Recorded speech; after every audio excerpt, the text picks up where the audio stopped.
आगे बढ़ लेते हैं खबरों में। आपको बता दें कि नेता प्रतिपक्ष जयराम ठाकुर ने पत्रकारों से बातचीत की। इस दौरान उन्होंने कांग्रेस पर जमकर निशाना साधा। उन्होंने कहा है कि प्रदेश में कानून व्यवस्था पूरी तरीके से खत्म हो गई है। आए दिन अपराध के ऐसे मामले सामने आ रहे हैं जो हिमाचल में पहले सुने तक नहीं गए थे। उन्होंने कहा है कि हिमाचल प्रदेश की पुलिस अपनी निष्पक्षता के साथ काम करने के लिए जानी जाती है, लेकिन आज पुलिस की कार्यप्रणाली पर सवाल उठाए जा रहे हैं। पहले भी इस बात को बड़ा स्पष्ट कर चुका है कि हिमाचल प्रदेश में कानून व्यवस्था नाम की तो कोई चीज रही नहीं है। और ये स्थिति इसलिए बनी है कि मुख्यमंत्री और अधिकारी सिर्फ सरकार बचाने में लगे हुए।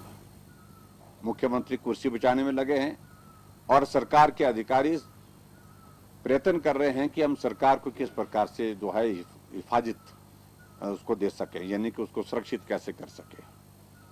मर्डर हो रहे हैं, कोई सुनवाई नहीं हो रही है। अभी हाल ही में सुंदरनगर में मुझे मालूम पड़ा कि कस्टोडियन डेथ हुई है, बता रहे हैं एक व्यक्ति की।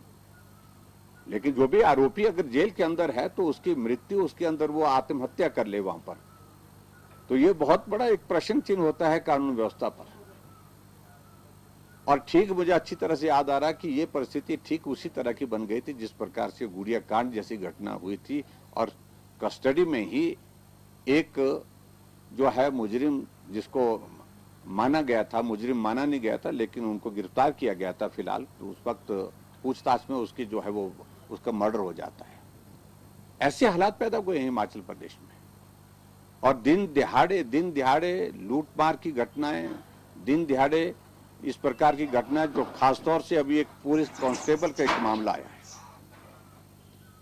वो लगातार इस बात को कह रहे हैं कि अधिकारियों का दबाव इस कदर का था कि जो एक बहुत साधारण मामला था उसको अटेम्प्ट टू मर्डर के केस में 307 में कन्वर्ट करने के लिए मेरे ऊपर दबाव था, और जो करना संभव नहीं था कानूनी तौर पर भी और एक इंसान के तौर पर भी, और एक पुलिस ऑफिसर होने के नाते, पुलिस कर्मचारी होने के नाते भी ये उचित नहीं था। इसलिए मैंने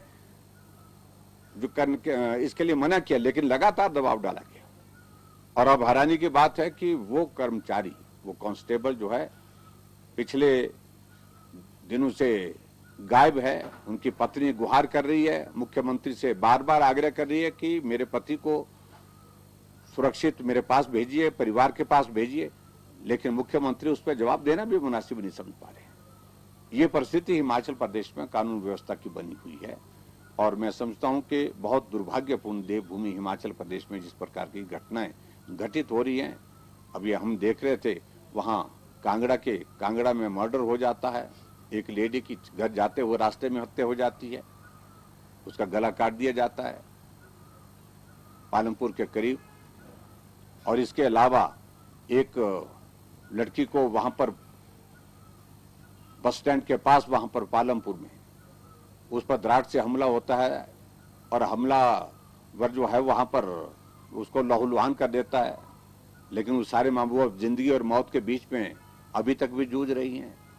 लेकिन उसके बावजूद भी उस सारी चीजों को लेकर के सरकार को कोई बहुत गंभीरता उसमें दिखी नहीं है। तो इसलिए कानून व्यवस्था की बात अगर मैं कहूं तो हिमाचल प्रदेश में कानून व्यवस्था पूरी तरह से जो है वो